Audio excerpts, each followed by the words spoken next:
हरि ओं सृष्ट्वाखिलं जगदिदं सदसत्स्वरूपं शक्त्या स्वया त्रिगुणया परिपाति विश्वम् संहृत्य कल्पसमये रमते तथैका तां सर्वभूतजननीं शरणं व्रजामि।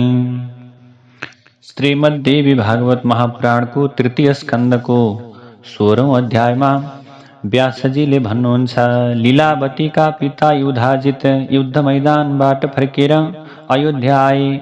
उनले त्यहाँ मनोरमा र सुदर्शनलाई मार्ने उद्देश्यले उनीहरूलाई खोज्न लागे। उनले उनीहरूलाई भेट्टाउन सकेनन्। त्यसपछि आफ्नो दौहित्र शत्रुजितलाई राजगद्दीमा बसाल्ने विचार गरे। ब्राह्मणद्वारा शुभ मुहूर्त जुराएर शङ्ख ध्वनि गर्दै बाजा गाजाबाट ठुलो उत्सव गराए। उनले शत्रुजितलाई राजगद्दीमा बसाले। त्यो देखेर राज्यका जनता र बुद्धिजीवीहरू सुदर्शनलाई सम्झन लागे। उनीहरू आपसमा कुरा गर्न लागे। मनोरमा रानी सुदर्शनलाई लिएर कहाँ घुम्दै होलिन्। उता पिता वीरसेन युधाजितको हातबाट मारिए। युधाजिदपि दौहित्रं स्थापयित्वा विधानतः राज्यं च मन्त्रिसात् कृत्वा चलितः स्वां पुरीं प्रति। युधाजित दौहित्र शत्रुजितलाई राजगद्दीमा बसालेर आफ्नो राजधानी उज्जैनी नगरमा गई। त्यहाँ पुगेपछि उनले थाहा पाए मनोरमा र सुदर्शन मुनि भरद्वाजको आश्रममा बसेका छन्। त्यसपछि उनी मनोरमा र सुदर्शनलाई मार्ने उद्देश्यले भरद्वाजको आश्रम चित्रकूटतर्फ लागे। युधाजित आश्रमतर्फ आउँदैछन् भन्ने जानकारी मनोरमालाई भयो। उनले खिन्न हुनै के गरिनु भरद्वाज मुनिसँग भनिन्, मुनिवर अब म के गरौँ? युधाजित मेरा पितालाई मारेर आफ्नो दौहित्र शत्रुजितलाई राजगद्दीमा बसालेर यहाँ आउँदैछन्। उनी मेरो छोरो सुदर्शनलाई मार्ने उद्देश्यले सेना समेत लिएर आउँदैछन्। कसो गरौँ? मनोरमाले भनिन्, हे मुनिवर, मैले पुरानो इतिहास सुनेकी छु। जुन समय पाण्डवहरू वनवासमा थिए त्यस समय उनीहरूको आश्रयस्थल मुनिहरूको आश्रम थियो। वनवासमा पाण्डवहरूका साथमा रानी द्रौपदी पनि थिइन्। एक दिन 5 भाइ शिकार खेल्न वनमा गएका थिए। शिकार खेल्नका निम्ति द्रौपदी आश्रममा एक्लै थिइन्। त्यसै समयमा सिन्धु देशका राजा जयद्रथ सेनासहित त्यतै जाँदै थिए। उनी शङ्ख र वेदको ध्वनि सुनेर मुनिको आश्रममा गए। राजा आएको थाहा पाएर उनलाई हेर्नका निम्ति त्यहाँ धेरै स्त्रीहरू पनि आएका थिए। स्त्रीहरूको बीचमा द्रौपदी पनि थिइन्। सुन्दरी द्रौपदीलाई देखेर जयद्रथले धौम्य मुनिसँग सोधे, यी सुन्दरी स्त्री को हुन्? धौम्य नाम गरेका मुनिले भन्दछन्, यी त पाण्डवहरूकी भार्या श्रीमती द्रौपदी हुन्। जयद्रथले भने, यस समय पाण्डवहरू कहाँ छन्? मुनिले भने, वनमा गएका छन्। उनीहरू शीघ्र आउँदैछन्। त्यसपछि द्रौपदीको अगाडि गएर जयद्रथले उनलाई प्रणाम गरे। उनले भने, सुन्दरी, यस समय तिम्रा पतिदेव कहाँ गएका छन्? त्यसपछि द्रौपदी तु तदोवाच, स्वस्तिस्तेस्तु नृपात्मजा विश्रमस्वाश्रमाभ्यासे क्षणादायान्ति पाण्डवाः। द्रौपदीले भन्दछिन्, हे राजकुमार बस्नुहोस्, पाण्डवहरू आउँदै हुनुहुन्छ। त्यसपछि पापी जयद्रथले द्रौपदीलाई हरण गर्ने विचार गरे। मुनिवर, त्यसकारण बुद्धिमान मनुष्य कहिल्यै कसैको विश्वासमा निर्भर हुनु हुँदैन। धेरै विश्वासमा पर्नेले पनि दुःख पाउँछ प्रभु। मनोरमाको कुरा सुनेपछि भरद्वाज मुनिले भन्न लागे, भगवान विष्णु सात्विक रूप धारण गरेर धरातलमा आउनुभयो।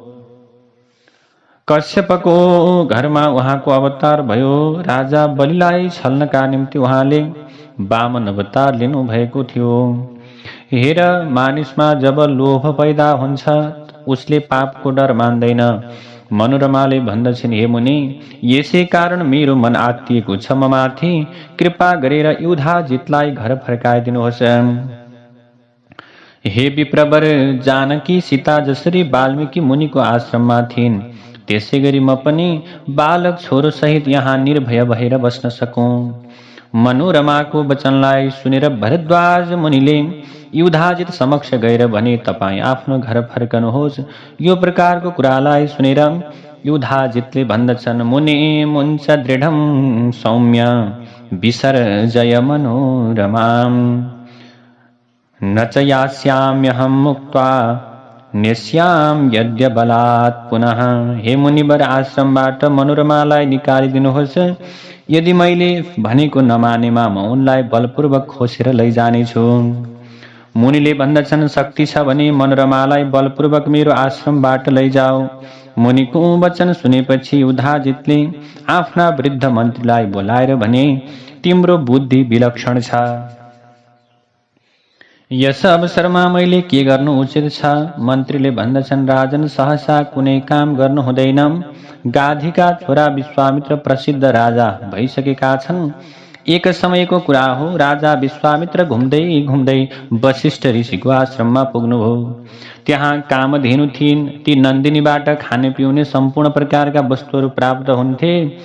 वशिष्ठले नन्दिनीबाट वस्तुहरू प्राप्त गरेर राजाको सत्कार गरे। यो दृश्यलाई देखेर राजाले वशिष्ठसँग नन्दिनी गाई मागे। राजाले यसको बदलामा दूध दिने 100 गाई दिन्छु भन्ने प्रस्ताव गरे।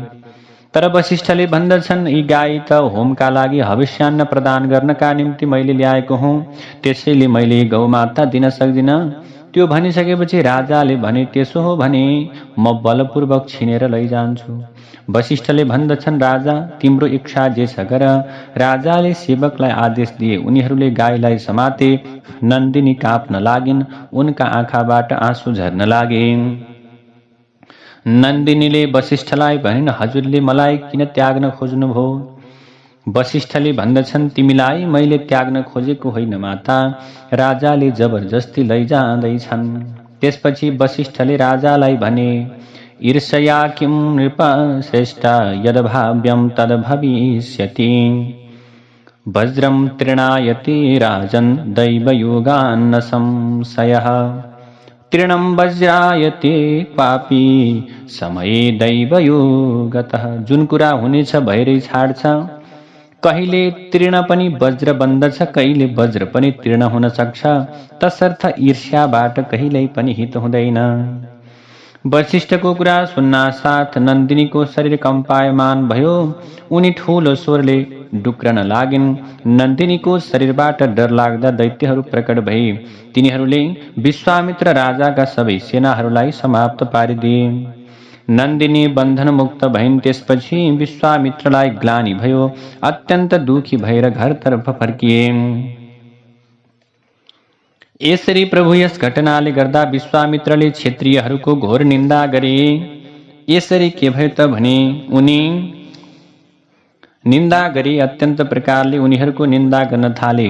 अनि उनी वनमा गएर कठिन प्रकारको तपस्या गर्नका निम्ति आरम्भ गरे। अन्त्यमा ती राजाले क्षत्रिय धर्म त्यागेर ऋषि बनेका थिए। मन्त्रीले युधाजितलाई भन्दछन्, तपाईमाथि पनि यो अवस्था आउन सक्छ। त्यसैले हजुर ऋषिसँग दुश्मनी नगर्नुहोस्। भरद्वाज समक्ष गएर आइन्दा यस्तो केही नगर्ने वाचा गर्नुहोस्। एक अनाथ बालकमाथि दुर्व्यवहार गर्नु सर्वथा अनुचित छ। यसरी मन्त्रीले राजालाई सम्झाए। मन्त्रीको कुरा सुनेपछि युधाजितले मुनिका चरणमा शिर राखेर प्रणाम गरे। यसरी प्रणाम गरिसके पछाडि प्रभु त्यसपछि मनोरमाको के भयो? चिन्ता मेटियो। चिन्ताबाट उनी मुक्त भइन्। राजकुमार सुदर्शन मन्त्री विदल्लको साथमा गए। त्यसै समयमा एकजना मुनि कुमार त्यहाँ आए। उनले हाँसोको रूपमा विदल्ललाई क्लीब नामले बोलाए। क्लीब एक अक्षर थियो। त्यो शब्द सुदर्शनले प्रष्ट सुने। त्यही मन्त्र सुदर्शनको मनमा बस्यो। उनले त्यो मन्त्रको जप गर्न सुरु गरे। त्यसै समयमा सुदर्शनको उमेर 5 वर्षको थियो। उनी 11 वर्षका भइसकेपछि उनको यज्ञोपवीत संस्कार भरद्वाज नाम गरेका मुनिले यज्ञोपवीत संस्कारलाई सम्पन्न गराए। त्यसपछि भरद्वाजले उनलाई वेदको अध्ययन गराउन लागे। सुदर्शनले नीतिशास्त्र र धर्मशास्त्रको पूर्ण रूपमा सुन्दर प्रकारले अध्ययन गरे। एक समयको कुरा हो, भगवतीले सुदर्शनलाई साक्षात दर्शन दिएर उनलाई कृतार्थ गर्नुभयो। भगवतीको दर्शन पाएपछि सुदर्शन अत्यन्त प्रसन्न भए। देवी कृपाबाट उनले धनुष, धेरै तीखा बाणहरू अनि कवचहरूको प्राप्त गरे। केही समयपछि काशी नरेशकी छोरी शशिकलाले भरद्वाज मुनिको आश्रममा एक विद्वान सुरवीर राजकुमार छन् भन्ने कुरालाई सुनिन्। एतस्मिन् समये पुत्री काशीराजस्य सुप्रिया नाम्ना शशिकला दिव्या सर्वलक्षण संयुता। एकस्मिन् समये पुत्री काशीराजस्य सुप्रिया। त्यसपछि शशिकलाको मनमा सुदर्शनलाई पति बनाउने इच्छा भयो। त्यसै रातमा जगदम्बिकाले उनलाई सपनामा दर्शन दिनुभयो। देवीले सपनामै वर माग भन्नुभयो। देवीले शशिकलालाई भन्नुभयो, सुन्दरी, सुदर्शन मेरो भक्त हो, तसर्थ अब सुदर्शन तिम्रो भयो, सन्देह नलेऊ। सपनाको कुराबाट शशिकला अत्यन्त प्रसन्न भइन्। उनले प्रसन्नतापूर्वक हाँस्न लागिन्। उनको प्रसन्नतालाई देखेर आमाले यसबारे पटक पटक प्रश्न गर्दा पनि उनले कारण बताएनन्। एक दिन उनी सङ्गिनीहरूका साथमा सुन्दर उपवनतर्फ घुम्न निस्किन्। त्यस समय त्यहाँ एउटा ब्राह्मण आउँदै थिए। तिनलाई देखेर शशिकलाले सोधिन्, हजुर कहाँबाट आउँदै हुनुहुन्छ? ब्राह्मणले भन्दछन्, भरद्वाज मुनिको आश्रमबाट आवश्यक कामले आएको हुँ। तिमीले के भन्न खोजेकी हौ भन। भनिसकेपछि शशिकलाले भन्दछिन्, भरद्वाज मुनिको आश्रममा विशेष रूपले देख्न योग्य पदार्थ के छ त? भन्दा ब्राह्मणले भन्दछन्, ध्रुवसन्धि नरेशका छोरा सुदर्शन त्यहाँ रहनुहुन्छ। उहाँ दर्शनीय पुरुष हुनुहुन्छ। तब योग्य कुमारोऽसौ भर्ता भवितुमर्हति। योगोऽयं विहितो प्यासिन् मणिकाञ्चनयोरिव। उहाँ सर्वथा तिम्रो पति हुनका निम्ति योग्य हुनुहुन्छ। तिमीहरूको संयोग अवश्य सम्भावित छ। यो कुराबाट शशिकला पनि अत्यन्त प्रसन्न भइन्। व्यासले बताउँदै जानुभयो, हे जनमेजयजी, ब्राह्मणको कुरालाई सुनेर शशिकलाको मनमा प्रेमको लहर उर्लियो। शशिकलाले आफ्नो एक सहेलीसँग भनिन्, आज ब्राह्मणद्वारा राजकुमार सुदर्शनको प्रसङ्ग मैले सुने। मेरो मनमा ती पुरुष राम्रो कुलका हुन् भन्ने लाग्यो। अब मलाई राजमहल, उपवन, पर्वत आदि कुनै ठाउँमा शान्ति मिल्दैन। म त्यो वनमा जान्छु जहाँ ती राजकुमार छन्, तर मलाई कुलको लाजले भयभीत गराएको छ। शशिकलाले पटक पटक राजकुमारको याद गर्न लागिन्। योग्य पुरुष भए पनि राजकुमार सुदर्शनका कोही पनि सहायक छैनन्। न त उनको सम्पत्ति छ, न त शूरवीरताको प्रसिद्धि छ। उनले फलफुल खाएर वनवासी जीवन व्यतीत गरेका छन्। उनको हृदयमा भगवतीको बीज मन्त्र मात्र अटल छ। त्यही भक्तिबाट प्रसन्न भएर देवी भगवतीले सुदर्शनलाई दर्शन दिनुभएको थियो। शृङ्गवीरपुराध्यक्षो निषादः समुपेत्यतम् ददौ रथवरं तस्मै सर्वोपस्कर संयुतम्। एक दिन भगवतीको कृपाले गर्दा शृङ्गवीरपुरका अध्यक्ष निषाद सुदर्शनका समक्षमा आएर उनलाई एक उत्तम प्रकारको रथ दिए। त्यो रथ सुदर्शनले प्रसन्नतापूर्वक लिए। निषाद राज गएपछि त्यहाँका मुनिगणहरूले उनलाई भन्दछन्, हे राजकुमार, भगवती तिमीसँग प्रसन्न हुनुहुन्छ। तिमीलाई उत्तम सहायक पनि प्राप्त भएको छ। अब चिन्ता नगर। मुनिगणले मनोरमालाई भन्दछन्, सुमुखी, अब तिम्रो छोरा भूमण्डलको सम्राट अवश्य हुनेछ। मुनिगणहरूको कुरालाई सुनेर मनोरमाले भनिन्, हजुरहरूको आशीर्वादले मेरो छोरो अवश्य पनि राजा हुनेछ, यसमा मलाई शङ्का छैन। व्यासले भन्नुहुन्छ, रथारूढः समेधावी यत्र याति सुदर्शनः अक्षौहिणी समावृत्ता इवा भाति सतीजसा।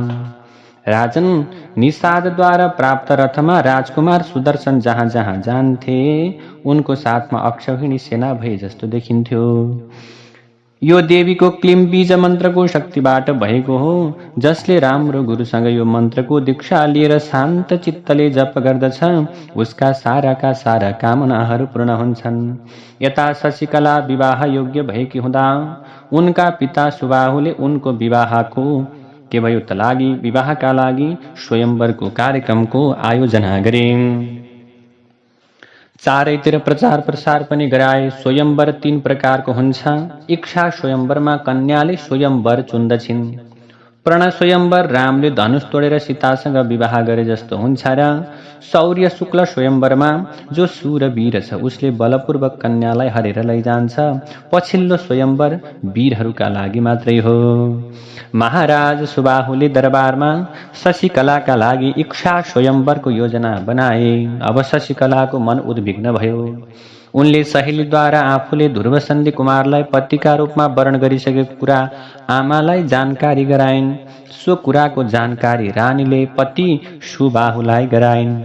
रानीबाट यस्तो कुरा सुनेपछि राजा आश्चर्यमा परे। राजाले हाँस्दै हाँस्दै रानीलाई भन्दछन्, त्यो बालक सुदर्शनका बारेमा तिमीलाई थाहा छैन। उसलाई त राज्यबाट निकालिएको छ। ऊ आमाको साथमा वनमा बस्दछ। त्यो अत्यन्त निर्धन बालक मेरी छोरीको पति कसरी हुन सक्छ? स्वयम्वरमा सम्पत्तिशाली वीर नरेशहरू आउँदैछन्। राजाको कुरा सुनेपछि रानीले शशिकलालाई काखमा लिएर भन्न लागिन्, तिम्रो भनाइले तिम्रा पिताको कष्टको अनुभव भएको छ।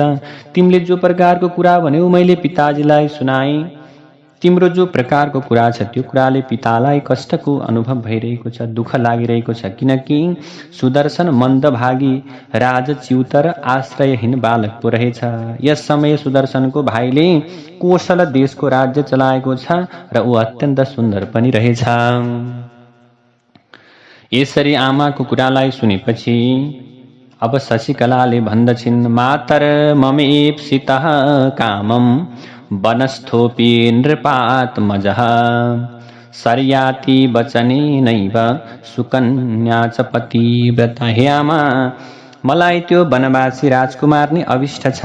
राजा शर्यातिकी पतिव्रता कन्या सुकन्या च्यवन ऋषिलाई पतिवर्ण गरेर पतिको सेवा शुश्रूषामा तयार भएकी थिइन्।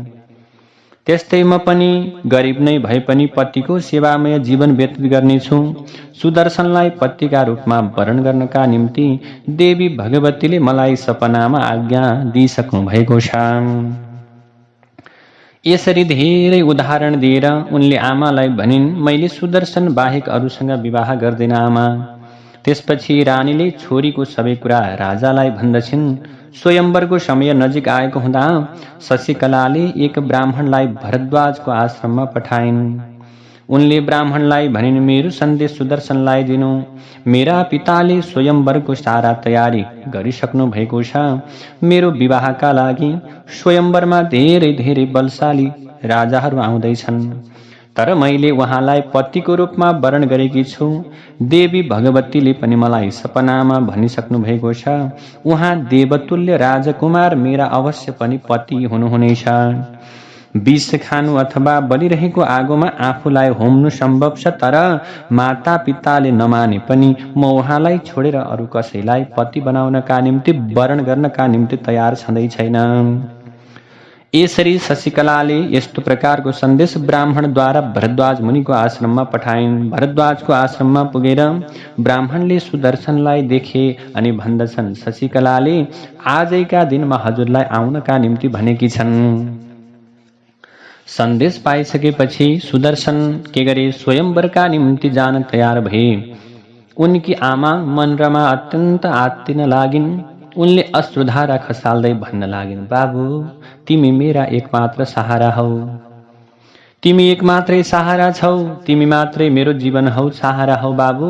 हेर, स्वयम्वरमा तिमीलाई मार्न खोज्ने राजा जो छ युधाजित, त्यो पनि त्यही आउनेछ। आमाको कुरा सुनेर सुदर्शनले भन्दछन्, आमा हुने कुरा भएरै छाड्छ।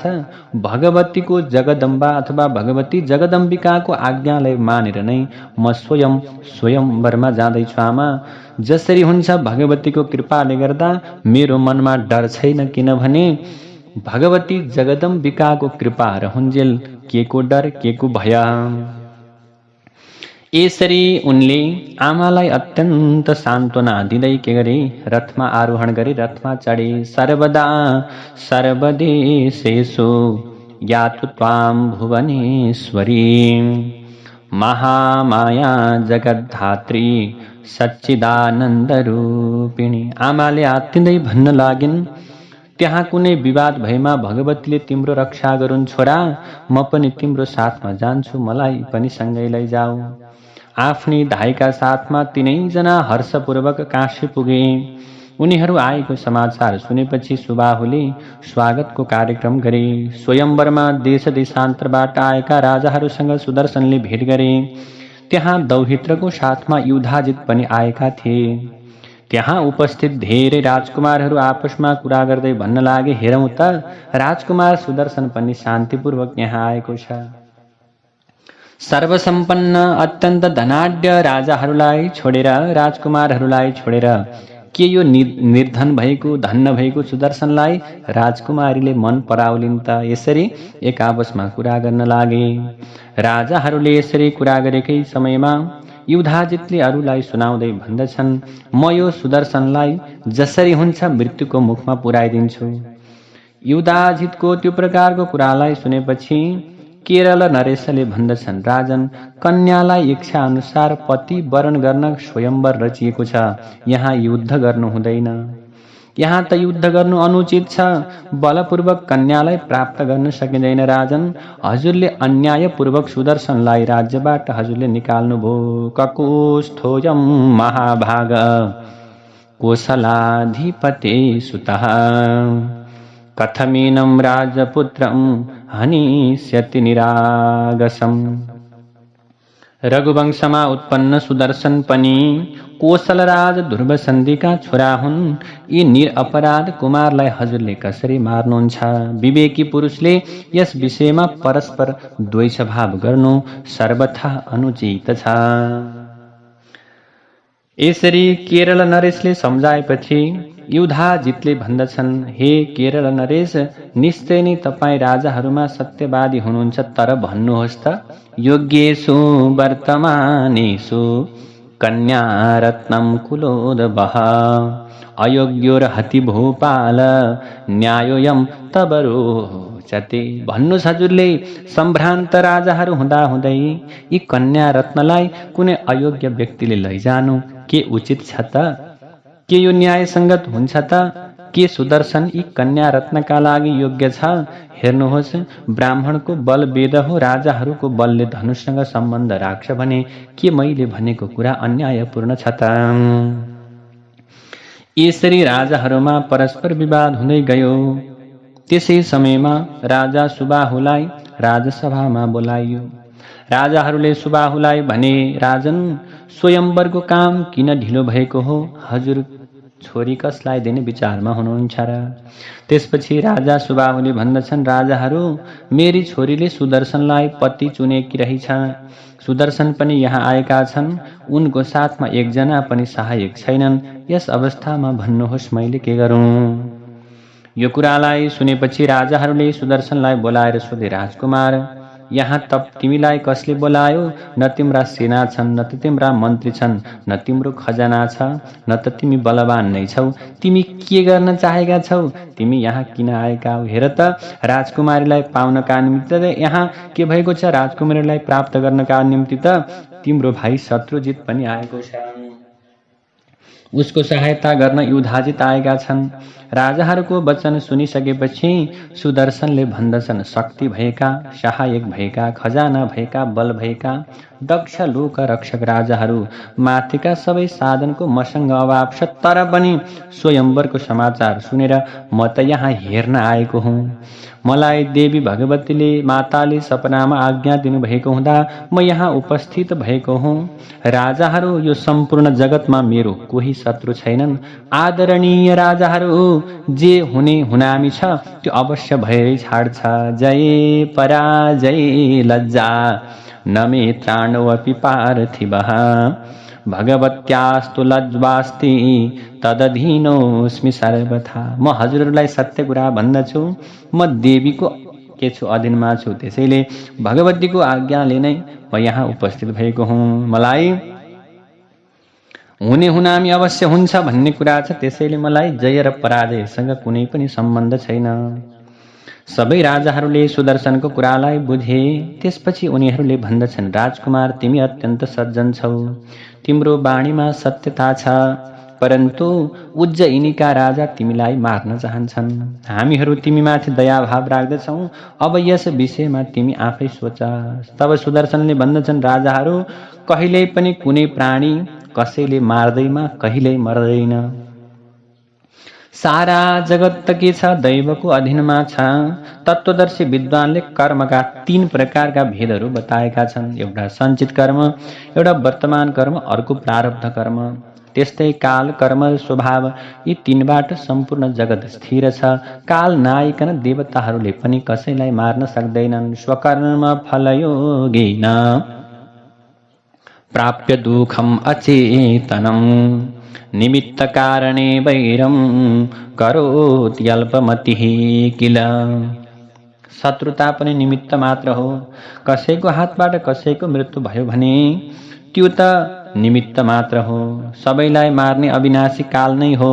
धर्ममा आस्था राख्ने भएका राजाहरू, म कहिल्यै पनि युधाजित राजासँग डराउँदिन। राजाहरूको यस समाजमा म निर्भीक भएर आएको छु। राजाहरू, युधाजित सुखी रहनु, मेरो उनीसँग कुनै शत्रुता छँदै छैन। यसरी सुदर्शनको ज्ञानले पूर्ण वाणी सुनेर राजाहरूको मनमा प्रसन्नता आयो। स्वयंवरमा आएका अलौकिक भेषधारी राजाहरू स्वयंवर हेर्ने इच्छाले बसेका थिए। सबैजना राजकुमारी कति बेला आउँदछिन् भनेर उत्सुकतामा थिए। राजाहरूले सोच्दै थिए, राजकुमारीले कुन श्रेष्ठ राजकुमारलाई वरण गर्लिन् त। नरेशहरूले भन्दछन्, राजकुमारीले सुदर्शनलाई वरण गरिन् भने त अवश्य युद्ध हुनेछ। सुबाहुको राजभवनमा बाजाहरूको ध्वनि पनि सुरु हो। केही क्षणपछि सुबाहुले शशिकलालाई भने, उठ, फूलमाला लिएर सभा भवनतर्फ लाग। त्यहाँ जो गुणवान छन्, जसलाई तिमी रूपवान र श्रेष्ठ सम्झन्छौ, तिनलाई फूलमाला पहिराएर वरण गर र आफ्नो इच्छा अनुसार तिमीले पति छान। तब शशिकलाले भनिन्, पिताजी, म उपस्थित राजाहरूका अगाडि जान्न हे पिताजी। मैले धर्मशास्त्रको वचन सुनेकी छु, स्त्रीले केवल एक पतिमा मात्र दृष्टि राख्नु पर्दछ। अनेक पुरुषहरूको अगाडि जाने स्त्रीको सतीत्व सुरक्षित रहन सक्दैन। त्यसैले अब मैले के गर्छु त भने, अब त्यहाँ वासनायुक्त पुरुषलाई हेर्नु उसको स्वभाव बन्दछ। त्यसैले के म त्यस्तै म पनि हुँ त? के म स्वयंवरमा गएर धेरै पतिलाई हेर्ने म त्यस्तो प्रकारको होइन। धर्मशास्त्रे श्रुतं तात मयेदं वचनं किल एक एव वरो नार्या निरीक्षः स्यान्न चापरः। मैले धर्मशास्त्र पढेकी छु, एक पतिकी पत्नीलाई नै पतिव्रता भनिन्छ। त्यसैले हे पिताजी, हजुरलाई जानकारी छ, मैले सुदर्शनलाई पति बनाइसकेकी छु। सुदर्शनसँग मेरो विवाह सम्पन्न गरिदिनुहोस्। अनि शशिकलाको त्यो कुरालाई सुनेर राजा सुबाहुको मन चिन्तित भयो। आफ्ना सेवक र सैनिकका साथमा अनेक देशका नरेशहरू राजभवनमा उपस्थित थिए। राजा अत्यन्त खिन्न मन पार्दै विचार गर्न लागे, यदि मैले राजाहरूलाई स्वयंवरमा कन्या आउँदिन भने निर्बुद्धि नरेशहरूले मलाई मार्नेछन्। निःसहाय र निर्धन सुदर्शन एक्लै छन् भनेर सुबाहु सोचमा परे। चिन्तातुर हुँदै उनी नरेशहरूको अगाडि आए। सबैलाई उनले भने, छोरी स्वयंवरमा आउँदिन भन्छे म कसो गरौँ? पूजा आदि स्वीकार गरेर हजुरहरू आफ्नो आफ्नो घरतर्फ जानुहोस्। कन्या मेरो बसमा छैन। जबरजस्ती गर्नका निम्ति म तयार छैन। जबरजस्ती गरेमा ऊ मर्नका निम्ति बरु तयार छे। मेरी छोरीलाई हजुरहरू आफ्नै छोरी बराबर सम्झनुहोस्। राजाको कुरा सुनेपछि अरू सबै राजा चुप भए। तर युधाजितले रिसाउँदै भन्दछ, राजा सुबाहु, तिमी मूर्ख हौ। के तिमीले सम्पूर्ण राजालाई अपमानित गरेर छोरीको विवाह सुदर्शनसँग गर्न चाहेका छौ? अथवा तिमीले के सुदर्शनलाई दिन खोजेका हौ? तिमीले सबै राजालाई छाडेर सुदर्शनलाई ज्वाइँ बनाउने विचार पो गर्यौ कि? म अहिले नै पापी तिमीलाई मारेर तिम्री छोरीको विवाह मेरो नातिसँग गराउने छु। मैले सुदर्शनलाई भरद्वाज मुनिकै आश्रममा भएको बेला मारिदिने थिएँ। भरद्वाज मुनिको कुरा मानेर नै मैले यसलाई छाडिदिएको थिएँ। आज म यसलाई नमारी छाड्दिन। तिमी पनि स्त्री पुत्रसहित, अथवा भनौँ तिमी पनि आफ्नो स्त्रीसँग पत्नी र आफ्ना छोराहरूसँग सहित भएर राम्ररी विचार गर। कुलम वित्तम बलम रूपम राज्यम दुर्गम सुहृजनम दृष्ट्वा कन्या प्रदातव्या नान्यथा सुखमृच्छति। कुल धन बल र रूपको पनि विचार गर र आफ्नी छोरीलाई सहेलीको साथमा स्वयम्वर कर्ममा लिएर आऊ। युधाजितको उत्तेजनापूर्ण वचन सुनेर अत्यन्त दुखी भएका सुबाहुले आफ्नी पत्नीसँग भन्दछन्, हेर पत्नी, भयंकर कलह मचियो, अब कसो गर्ने होला। पतिको कुरालाई सुनेपछि रानी शशिकलाको समीपमा गइन्। उनले भनिन्, छोरी, सुदर्शनलाई छाडेर अन्य कुनै राजकुमारलाई तिमीले वरण गर। यदि तिमीले हठ गर्यौ भने युधाजितले हामी सबैलाई मार्नेछन्। माता पिताको वचनलाई सुनेर शशिकला कति पनि डराइनन्। उनले निर्भीकतापूर्वक बोलिन्, हे माताजी, पिताजी, हजुरहरू डराउनु भएको छ। हजुरहरूको मनमा घबराहट भएको छ। म अरू केही पनि भन्दिन। या त मेरो विवाह सुदर्शनसँग गरिदिनुहोस्, अन्यथा मलाई नगरबाट बाहिर निकालिदिनुहोस्। दैवको विधानलाई कसैले पनि टार्न सक्दैन। छोरीको कुरालाई सुनेपछि सुबाहुले भने, हे छोरी, यदि तिमी सहमत हुन्छौ भने सीताको विवाह गर्दा राजा जनकले जसरी शर्त राखेका थिए त्यसै गरी तिमी पनि सबैका अगाडि कठिन एउटा शर्त राखिदेऊ। यसो गर्नाले विवादको कारण समाप्त हुन्छ। त्यसपछि आनन्दपूर्वक तिम्रो विवाह मैले सुदर्शनसँग गरिदिन्छु। शशिकलाले भनिन्, पिताजी, म संदिग्ध कुरामा जान्न। मैले सुदर्शनलाई पति स्वीकार गरेकी छु। हे पिताजी, हजुर सबै नरेशहरूलाई स्वयम्वर भोलि हुन्छ, हजुरहरू भोलि उपस्थित हुनुहोस् भनेर भन्नुहोस्। त्यसपछि आज राति नै मेरो विवाह वैदिक विधि अनुसार सुदर्शनका साथमा सम्पन्न गरिदिनुहोस्। यो थाहा पाएर रिसाएर नरेशहरूले हामीसँग युद्ध गर्न खोजे भने हाम्रो सहायता भगवती चण्डिकाले गर्नुहुनेछ। संयोगवश सुदर्शनको मृत्यु भएमा म पनि सती जानेछु। यसरी आफ्नै छोरीको कुरालाई सुनेपछि सुबाहुलाई छोरीको कुरा पनि अत्यन्त ठिक लाग्यो।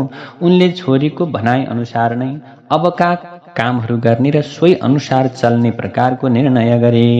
देवी प्रपन्नार्ति हरे प्रसीद प्रसीद मातर जगतोऽखिलस्य प्रसीद विश्वेश्वरी पाहि विश्वम् त्वमीश्वरी देवी सरा।